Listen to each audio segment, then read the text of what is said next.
Sejam muito bem-vindos a mais um Pop-Up, o vosso anjo da guarda semanal do mundo da cultura popular nas ondas da rádio, sempre com estes nossos mais do que tudo, Maria Ramos Silva, Bruno Vieira Amaral e Pedro Buxeri Mendes. Esta semana vamos cantar os parabéns a António Variações, mas antes seguimos de saltos altos ao encontro de Pedro Almodóvar. Estreia-se esta quinta-feira nas salas portuguesas o novo filme do realizador espanhol, chama-se O Quarto ao Lado, e conta a história de uma mulher que decide morrer, está numa fase avançada de um cancro terminal e também da amiga que a acompanha neste processo e que passa a viver exatamente no quarto ao lado. As interpretações são de Tilda Swinton e Julianne Moore e é a primeira longa-metragem de Almodóvar em terras americanas. O filme ganhou o Leão de Ouro no Festival de Veneza e vamos fazer aqui um primeiro aviso: nenhum de nós viu este filme. Só para esclarecer. É verdade. Eu não vi. E vamos ver se alguém vai ver, não é? E o resto das nossas amizades também. Depois de algumas coisas que andam por aí. E parece que é intriga. Maria Ramos Silva, primeiro vamos generalizar primeiro, que é Almodóvar sim ou não? Depende. Cá está. Depende. Sim, senhor. É como aos ovos. Pronto. Depende. Apesar de tudo. E costumas ser favorável, sobretudo em que circunstâncias? Acho que é sempre muito. Ou seja, eu acho que o Almodóvar chegou a um ponto da sua carreira em que se pode gabar de imensas coisas. Sim, entre elas o facto do seu apelido a corresponder quase a um adjetivo, não é? Quando isto é muito sim. Almodóvar, não é? Totalmente. Isto é um enredo muito Almodóvar, pronto. E portanto isso significa que há ali um conjunto de marcas que nós podemos gostar mais ou menos, mas identificamos automaticamente que ele fez ali alguma escola e ressoa de alguma maneira. Não sei, há coisas ali na produção do Almodóvar que eu achei muito interessantes. Eu gosto muito do Todo Sobre a Minha Mãe, gosto muito de Fala Com Ela. Mais recentemente gostei muito do Dor e Glória com o Bandeiras, penso que falei disso aqui. Este mais recente, eu não sei, ainda só li, não é? Portanto, vale o que vale. Vale o que vale, e provavelmente irei ver, estava a brincar ao início, mas...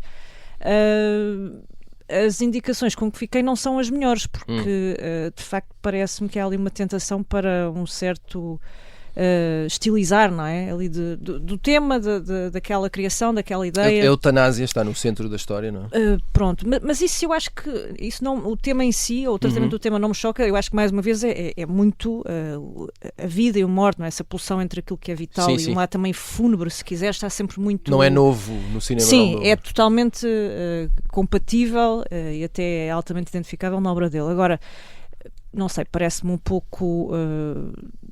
forçado talvez, pelo menos daquilo que eu li do nosso Eurico, mas enfim. E depois tem a Julianne Moore, que e desculpem-me dizer isto, mas é uma pessoa que às vezes me aborrece tremendamente. Lindíssima, estou a sentir sorrisos neste estúdio, não sei se... mas é tudo tão excessivo, e eu não sei se de facto o Almodóvar é alguém que faz muito, ou seja, que consegue dar esse salto, internacionalizar o seu cinema, e chegou aqui a um ponto em que mais do que internacionalizar esse seu cinema, não é? E conquistar, digamos assim, Hollywood em pleno, incorpora essas grandes estrelas de Hollywood. E eu ainda estou para perceber se isso é bom ou é mau. Pronto, e acho que vou ter que também ver esse filme para tirar uma conclusão mais. Eu percebo o teu sentimento em relação a Julianne Moore. Pronto, mas não me enviem já. Consigo relacionar-me com essa eu gosto muito de Julianne Moore, mas depois já digo. Mas já lá vamos. Antes vamos falar aqui com o Pedro Buxeri Mendes, que eu ainda não percebi se é fã de Almodóvar ou não. E portanto vou-te perguntar diretamente. Tu também ainda não percebeste, é isso? Ele não faz sempre o mesmo filme, o Almodóvar? Pronto, lá está. Como diria a Maria, depende de quem perguntas, não é? Depende dos ovos. É um típico realizador de jornalistas. Ali nos anos 90.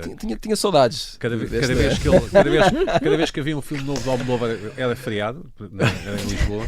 Lembro-me disso, era feriado. Pronto. Eu aproveitei alguns. O que torna o juízo um pouco difícil, ou seja, eu estou a dizer isto obviamente a brincar, mas havia uma espécie de crédito infinito, não sei se ainda há, ao Almodóvar, não é? Era um novo filme do Almodóvar, à partida era ótimo. E pronto, e agora íamos ver se era ótimo às Qual era, bolinhas ou ótimos aos qual era o quadradinhos. grau de ótimo? Era Não, isso? ótimo era sempre. Exato. Depois podia ser ótimo com sabor a baunilha, ou ótimo aos quadradinhos, ou ótimo... mas Ótimo de facto, espreme. mas de facto ele é um cineasta diferente e isso por si só deve ser valorizado, acho eu. Tem uma marca própria.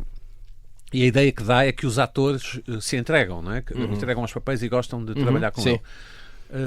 Às vezes fica a meio do caminho. Eu não saberei dizer exatamente em qual filme, mas às vezes os filmes, alguns filmes que eu vi dele, sobretudo na televisão ou em casa, digamos assim, parecem oportunidades perdidas, perdeu-se qualquer coisa.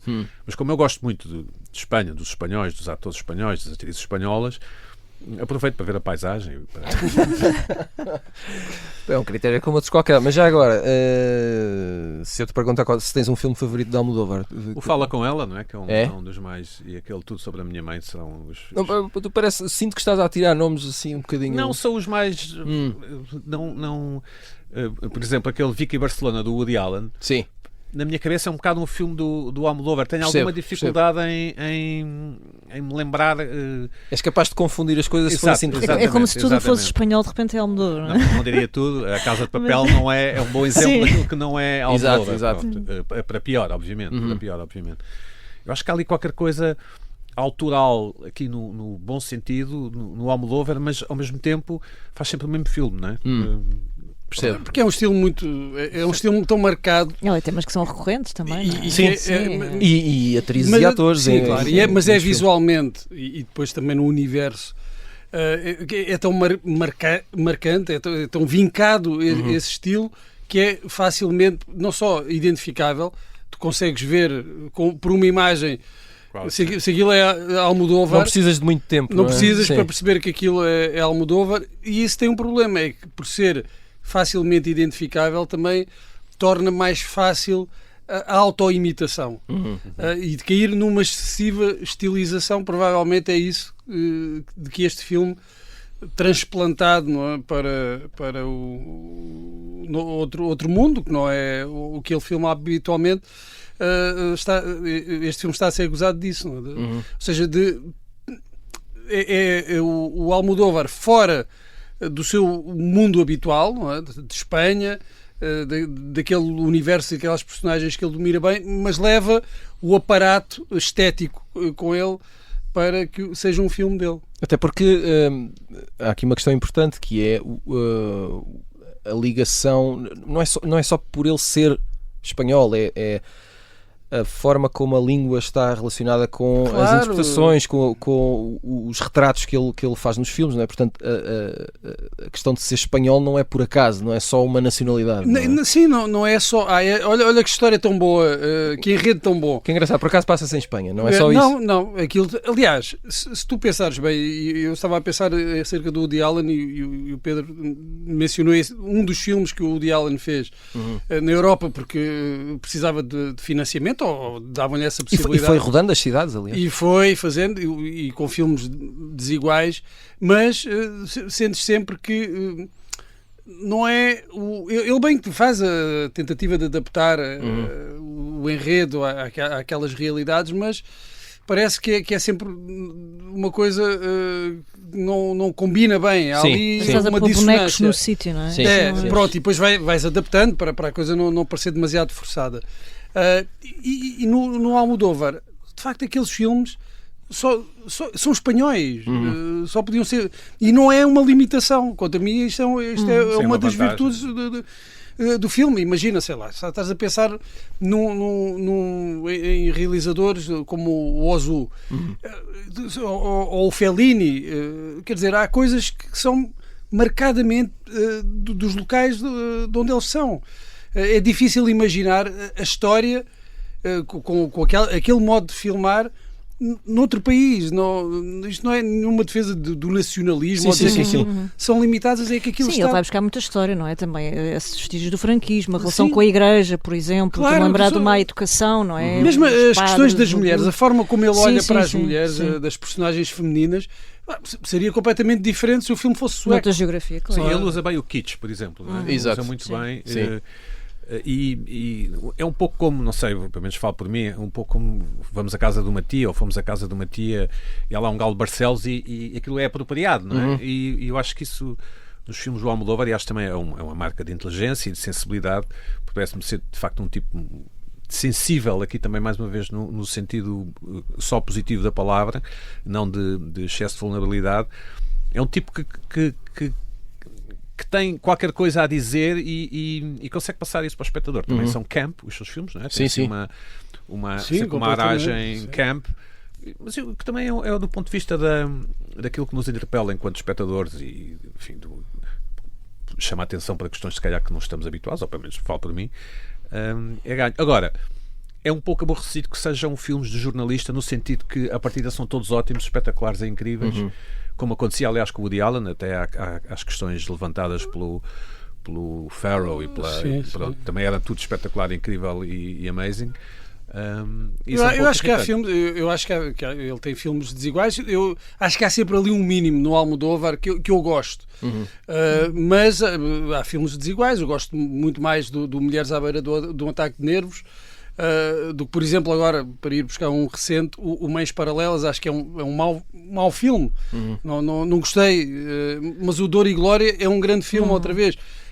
O Todo Sobre a Minha Mãe é um dos filmes da minha vida, portanto acho que ele tem filmes desiguais, mas depois tem outros, tem ali duas fases, eu creio que distintas. Uma de inicial mais louca, mais selvagem, mais feérica, sim, a todos os níveis, psicológico, da própria expansividade das personagens, e depois começas a ter ali, a partir do final dos anos 90, o Almodóvar a entrar na fase madura. Sistema, e também há quem olhe para isso e diga: isto é o Almodóvar mansinho, não é? E a fazer filmes e a cumprir as regras de bom gosto, não é? Ao gosto. Eu acho que é o amadurecimento normal de uma pessoa, de um artista. Depois tem filme, eu acho que ainda tem filmes muito bons.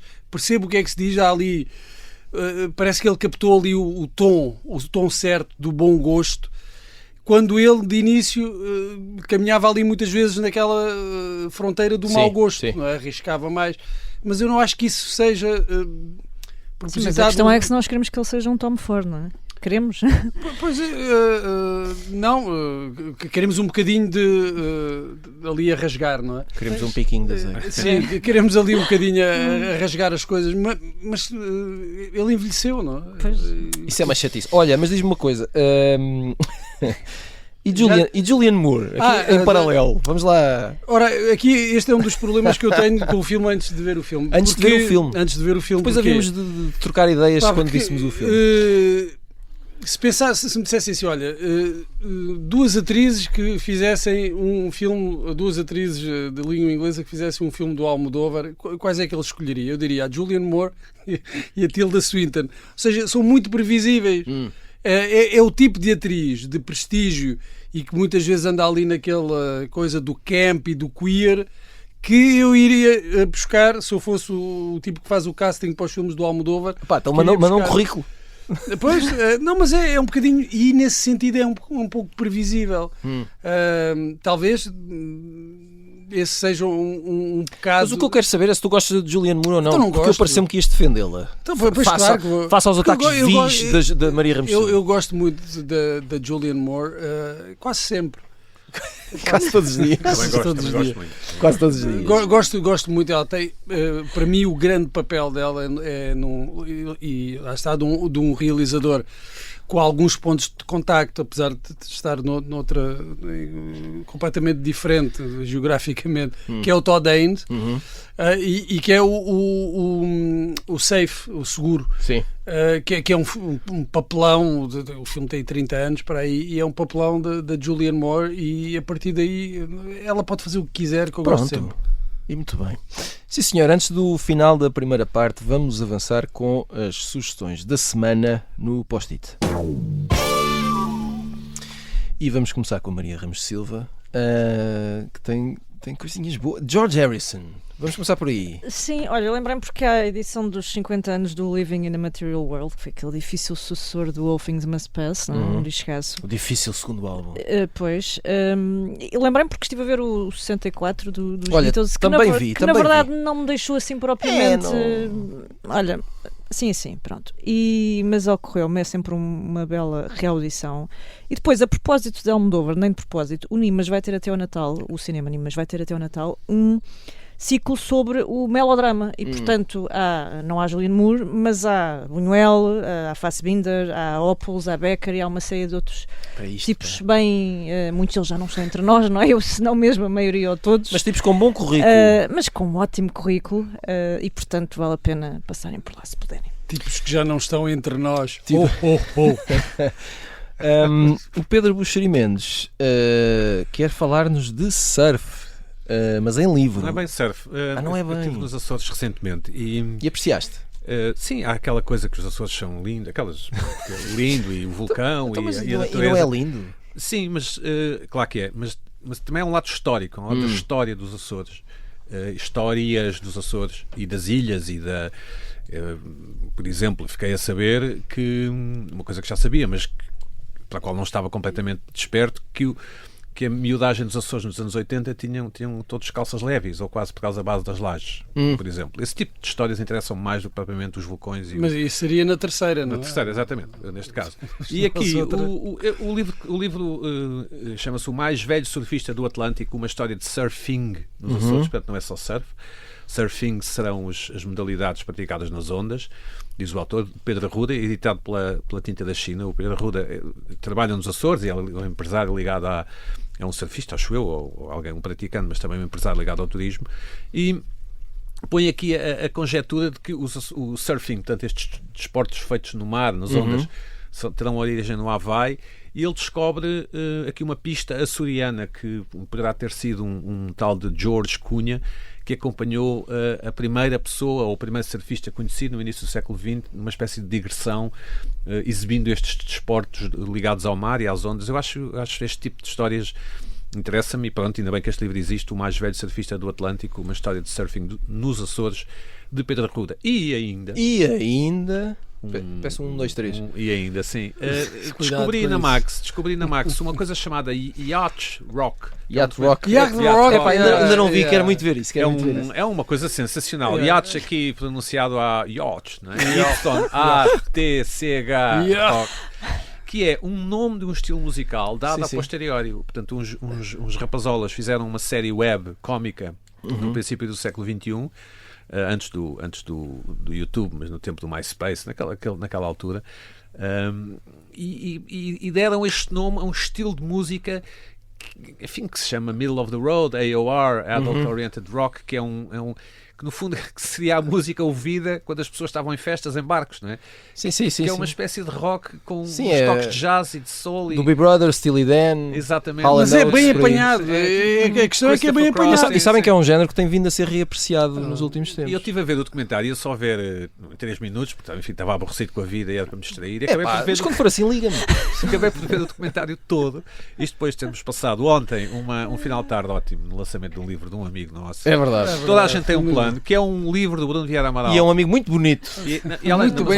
Bom livro para levar para um barco. Não, e além de ser essas coisas todas, é um ótimo livro que eu recomendo vivamente, e parabéns, Bruno, porque eu já li. Obrigado. Toda a gente tem um plano na Quetzal. E só por causa disso, a sugestão do Bruno vai ficar para a segunda parte. Voltamos depois de um curto intervalo. Até já.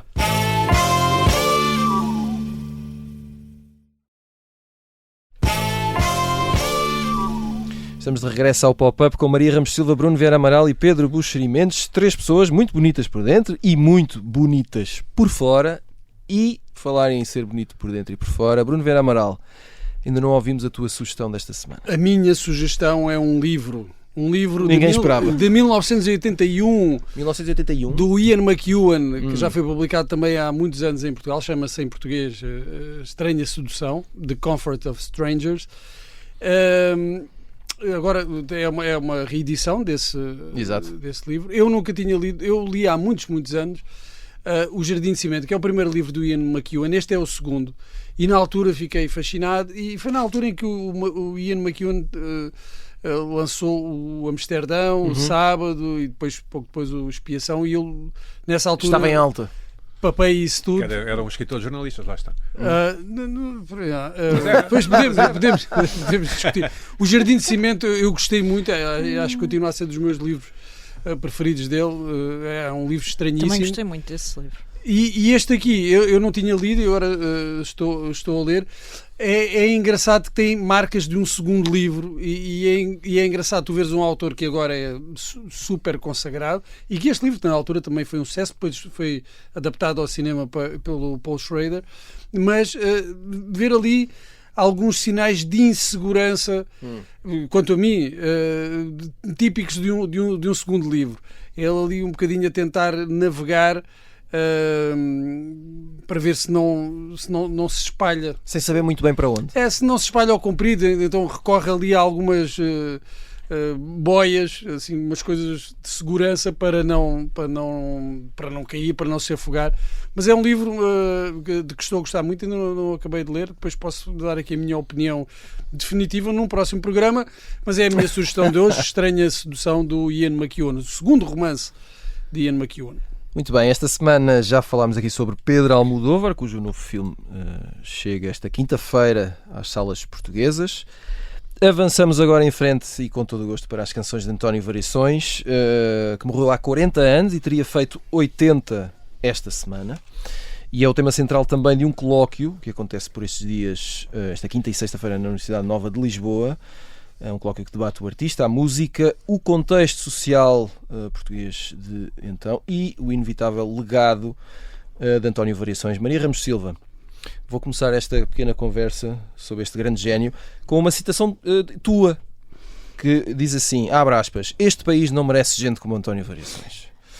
Polémica, escândalo. A minha questão é, isto foi uma frase que tu disseste porque foi num momento de nervos por qualquer coisa da tua vida, ou é uma certeza que tu tens e que a repetes em qualquer altura? Pensei alto e tu tomaste nota, não é? Sabes que eu aproveito todas as frases. Não, se calhar o que eu queria dizer, na verdade, era isto, só com um pouco mais rigor, que é este país em 2024 não merece gente como António Variações. Isto para dizer o quê? Sabes que eu esta semana vi um vídeo no YouTube que será provavelmente uma das últimas aparições, não faço ideia, mas é de facto já numa fase muito tardia de Variações, em que ele aparece na televisão, aparece em direto com o Júlio Isidro, e tu de repente, portanto, estás em 84, salvo erro, provavelmente estás, o Variações vem de pijama com um urso de peluche, o Júlio Isidro, ótimo como sempre, num fato azul bebê. Depois há no meio um mini concurso em que o Variações vai decidir, dentro de um grupo de pessoas com uma instalação na cabeça, qual é a mais espetacular. E tu olhas para aquilo e pensas que ainda há anos-luz de todo aquele advento, todo aquele prodígio técnico e tecnológico, a televisão analógica de facto tinha ali coisas que são absolutas pérolas, não é? E que porque o Technicolor estava nas pessoas e estava naquelas personagens, e estava naqueles momentos que eu penso que ainda hoje seriam de facto demasiado excêntricos, se quiseres. Que é uma palavra que eu não gosto de usar para descrever o Variações, mas tenho a noção que a maior parte das pessoas continua a vê-lo, provavelmente continuaria a vê-lo ainda hoje como um excêntrico se o visse a descer à Avenida da Liberdade como ele descia, com um papagaio de madeira no ombro, percebes? Falei papagaio porque essa palavra remete para uma coisa do estilo ave rara, não é? É, também, sim, se quiseres, sim. E de facto, eu acho que estamos a falar neste caso de Variações, mas há algumas figuras neste país que de facto estiveram acima, felizmente, da mediania e que se distinguiram, e eu acho que Variações há aqui dois planos. Por um lado, a forma como o que produziu artisticamente, que é absolutamente transgressor e magnífico até hoje, não é? E 2 álbuns bastam para nós continuarmos a achar que aquilo é de facto um meteorito que é pop de alguma maneira, que inventa a pop num certo momento de alguma maneira, mas para mim muitas coisas são absolutamente rock and roll, com aquele lado folclórico que ele nunca escondeu. E depois é também isso, é que ele podia ser o tipo que vem da terriola, com uma dimensão de terriola, não é? Sem desprimor nenhum, e de facto não, é um tipo absolutamente do mundo e que não teve aquela coisa que nós às vezes muito portuguesamente temos, que é da vergonha das nossas origens, ou de achar que o folclore é uma coisa menor e que o que vem de fora é que é interessante, e ele conseguiu assimilar isto tudo de uma forma absolutamente a criar clássicos instantâneos e coisas de facto vivem para a posteridade, não é? E depois toda a sua imagem, o seu próprio caminho pessoalmente, acho que é absolutamente extraordinário. Era uma noção pop completa, não é? Sim, quer dizer, eu acho que se tu quiseres, em termos de comparações que são sempre muito injustas, mas eu acho que de certa forma o Variações é o nosso Bowie, não é? É o nosso Bowie, é um Bowie entre o Minho e Lisboa para o mundo inteiro, é um tipo que consegue estar completamente acima de tudo e depois lá está, teve também a sorte de ser secundado neste caminho por pessoas como o Júlio Isidro, por exemplo, mas muitas outras com quem se cruzou que estiveram no momento certo e na altura certa e que também perceberam que havia aqui forma que se devia tratar, agarrar neste OVNI, não é? E fazê-lo voar. Ainda bem que o fizeram. Falar em OVNI, Pedro Buxeri Mendes, estou a brincar. Tu, como grande especialista nos anos 80, especialista autoformado, atenção. Estou feito, nunca devia ter escrito o rei do livro. A partir de agora. Não, atenção, não é uma questão do livro, é que tu és a pessoa aqui destes quatro que tem mais experiência de vida nos anos 80. Mais memória, mais memória. Variações faz parte daquele grupo de pessoas que nessa década mudou o país. Dirias? Eu recentemente fui ver o espetáculo da Helena d'Água no São Luís e ela cantou o Robô e depois mais tarde tive com a Helena d'Água noutro contexto, enfim, eu sou assim. É verdade. E de facto o Robô é uma canção péssima e já era, não é? Porque, e depois a não esperava este começo. Não, depois a Helena d'Água estava a explicar que era um jingle publicitário que foi adaptado à canção, mas pronto, é um dos grandes êxitos daquele tempo do início dos anos 80. Só para dizer que a Helena d'Água também interpretou músicas escritas pelo António Variações. Verdade. E eu perguntei-lhe porque é que não as cantou no espetáculo. Depois a resposta depois mudámos de assunto e não percebi bem. O que eu estou a dizer é que a maior parte da música do boom do rock português no início dos anos 80, das canções, das músicas, não sobrevivem ao tempo. Aquilo foi uma explosão que se deu. E a maior parte das canções, de facto, pura e simplesmente não é boa, nem artisticamente, nem musicalmente, nem do ponto de vista das palavras, das letras, e também não tem que ser, naquela altura foi o que foi, pronto. E tanto assim é que muito poucas sobreviveram, acho eu, ao crivo do tempo. A interpretação que a Helena d'Água faz do Robô é uma interpretação diferente, obviamente, mas aquilo não é uma música rica, não é uma música que nos emociona, é uma música... E o Variações, que era de facto um tipo singular, para to say the least, não é? Para dizer o mínimo. Sim. Acho que pelos vistos não percebia nada de música, no sentido de notas e composições e solfejos, essa coisa, e ensaiava no espelho, em frente ao espelho da casa de banho com uma cassete. Sim, trauteava as suas melodias e gravava-as. Quer dizer, o repertório que ele é quase como se fosse um enviado dos deuses, não é? Eu fico muito feliz e emocionado até que que as pessoas continuem a gostar muito. Eu nunca ouvi ninguém a criticar o António Variações, dizer que a sua obra não é boa. E de facto ele continua vivo, e a verdade é essa. E as suas canções, hoje, ouvimos-las como se calhar ouvíamos então. Eu lembro-me bem naquele tempo, eu tinha 12, 13, 14 anos, e de facto o tipo era aparentemente um cromo, não é? Aparentemente uma pessoa de quem nós poderíamos rir, nós crianças, mas não ríamos. Ele era o António Variações. E as suas músicas eram incríveis. É interessante que não tenha deixado sucessores, não é? Verdade.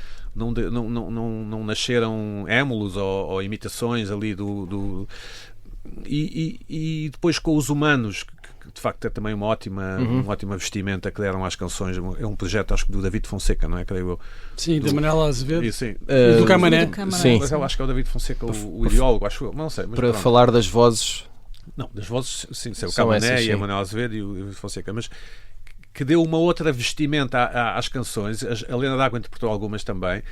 E quer dizer, estou a ver que ninguém quer interpretar o Robô, mas que muita gente quer interpretar o... Isto quer dizer, nada contra o legado do Robô, eu não sei o quê. Nada contra a Helena d'Água, pelo contrário, eu gosto imenso dela e das canções dela, mas o Variações de facto é um enviado dos deuses. Foi uma sorte que tivemos tido. Foi não sei se ele foi transformador nos anos 80, lá está, porque não deixou legacy, legado. Não esquecer, nos anos 80 havia apenas um homossexual em Portugal, que era um jornalista de Diário de Notícias, o Guilherme de Melo, em que sempre que havia uma questão, ou sobre a SIDA, ou sobre a violência, pronto, ele era o único, porque era o único homossexual, enfim, assumido. Eu não gosto dessa expressão, mas é só para as pessoas perceberem. Não havia mais nenhum em Portugal. Sim, só para não perceberem que de facto não havia. Sim, exato. Exato. Não vamos correr esse risco. Bruno Vieira Amaral, como eu disse há pouco, quinta e sexta-feira são dias de um colóquio que acontece na Faculdade de Ciências Sociais e Humanas, que é dedicado a António Variações. Especificamente sobre o Variações, mas também sobre outras figuras da cultura pop. Se calhar é uma coisa que nós não fazemos muito, esta coisa de levar a pop para a universidade, mas faz sentido ou não?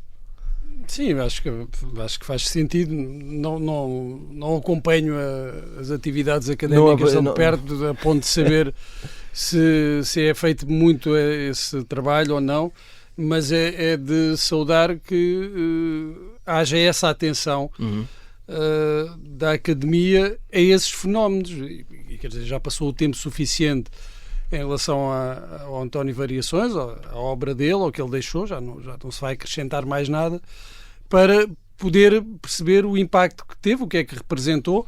Pode não ter deixado sucessores ou imitadores ou émulos ou o que quer que seja, mas influenciou bastante, e mesmo que não tivesse influenciado, ou seja, no sentido de ser apreciado pelas gerações seguintes, aquilo que ele fez continua válido. E isso é incrível. E o Pedro estava a falar de alguma pobreza musical. É verdade, se tu pensares em algumas coisas daquela época, estou a pensar naqueles hits do GNR dos primeiros tempos, não é? Portugal na CEE, e eu quero ser um GNR, de facto musicalmente aquilo é um bocado pobre. E outras coisas, mas que estão muito ligadas também à própria época e foram marcantes por acontecerem naquela altura. Isto é, às vezes tens a sorte de estar no sítio certo, no momento histórico certo. É curioso que o António Variações, não tendo essa formação musical de base, tenha conseguido, por um lado, criar essas músicas, essas canções que perduram, que ficam no ouvido, e ao mesmo tempo ter essa atenção ao popular, que não é só o estilo de música popular, mas o ouvido para as coisas que podiam ser ditas pelas pessoas, que provavelmente eram ditas pelas pessoas, mas que depois entraram nas canções dele, e das canções dele passaram... Sim, transformar isso em canção não é fácil. Não é fácil. O É para Amanhã, o Corpo é que Paga, isso é sabedoria popular que ele aproveita. Parece simples, e depois transforma, mas de uma maneira... a palavra se calhar é gasta, mas de uma maneira verdadeiramente original. Ele era de facto um original, e é muito fácil, agora voltando até à questão do Almodóvar, é fácil identificar os traços de um original, mas fica muito mal quando tu o tentas imitar. Ou seja, quando tentas imitar, o melhor é imitares aqueles tipos que não dão muito nas vistas. Agora, as marcas brancas. Aquele que dá tanto nas vistas é complicado de imitar, porque vai parecer fuleiríssimo. O Variações... Talvez isso também tenha feito com que esse tal legado que o Pedro tenha, o legado imediato do sucessor não tenha aparecido. Porque fica fuleiro. Porque, até por estar ali na fronteira do kitsch, entre o bom gosto e o mau gosto, não sabes muito bem, ou do exagero, não é? Do camp, que é o cultivo desse exagero, mesmo por estar nessa fronteira. Depois, quando se tentas imitar, cais rapidamente na fuleirice, porque aquilo está mesmo ali. É um território em que só aquela pessoa é que consegue caminhar sem se espatifar. Uma comparação que pode ser feita, não é bem uma comparação, mas podemos pôr os dois em cima da mesa. O José Cid tem um repertório riquíssimo, não é? E muito partilhado, e os povos e as culturas precisam desse tipo de artistas. E, portanto, é o tipo de música que é tocada nos casamentos, não é? Enfim, como o José Cid e a malta gosta, porque depois as pessoas já estão um bocadinho bebidas, os filtros estão em baixo, e, portanto, as pessoas podem assumir que se estão a divertir, mas nenhuma música do José Cid é artisticamente comparável a uma música do António Variações.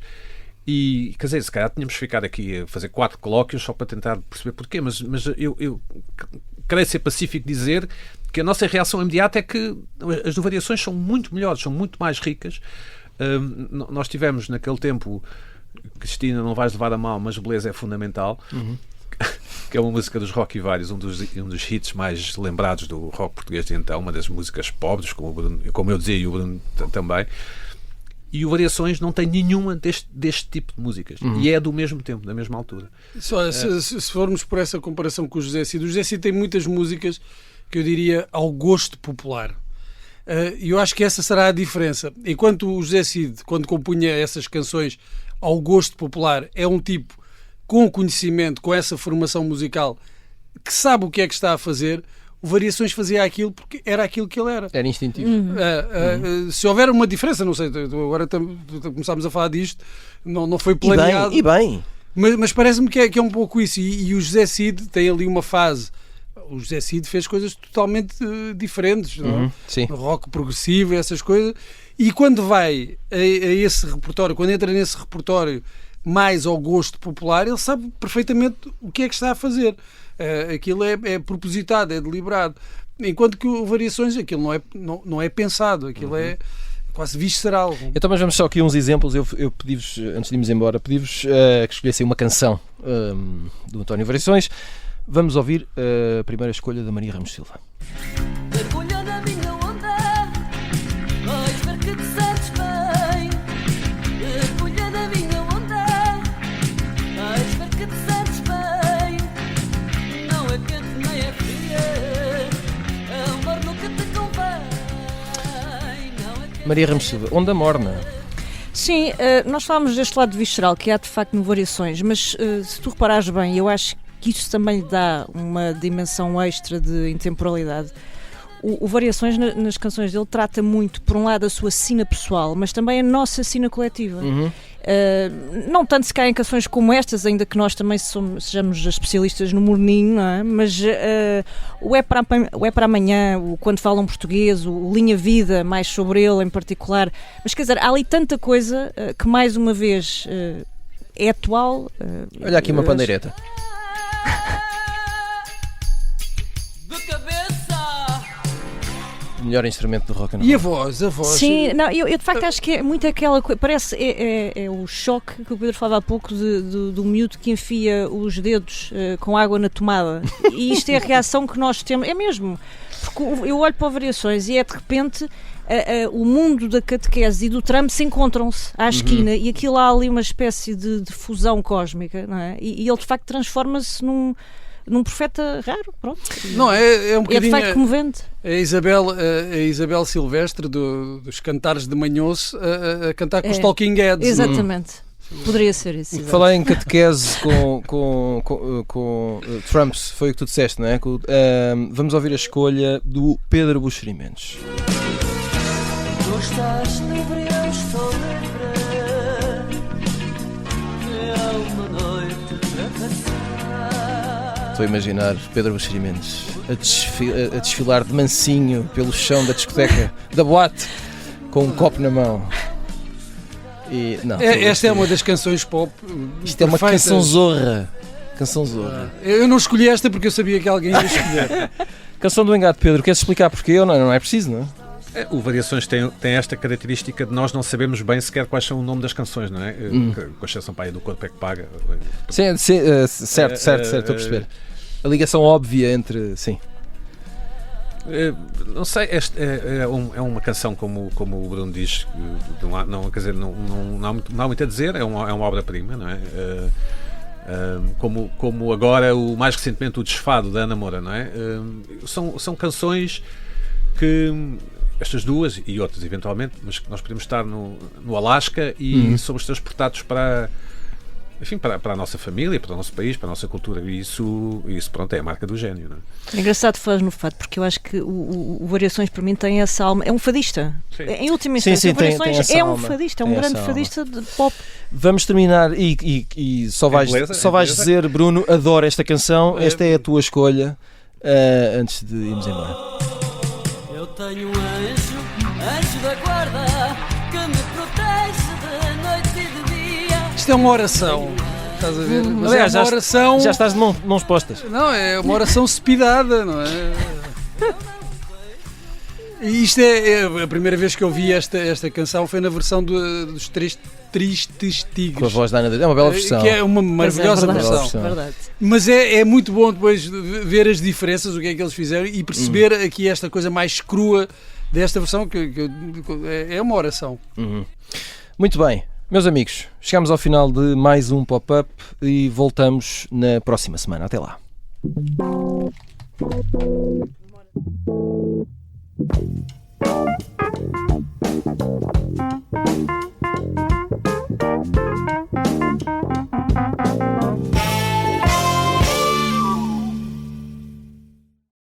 Se gostar deste podcast, pode seguir, dar 5 estrelas e comentar o episódio na Apple Podcasts ou no Spotify. Pode também subscrever e gostar no YouTube. Assim recebe uma notificação sempre que houver um novo episódio.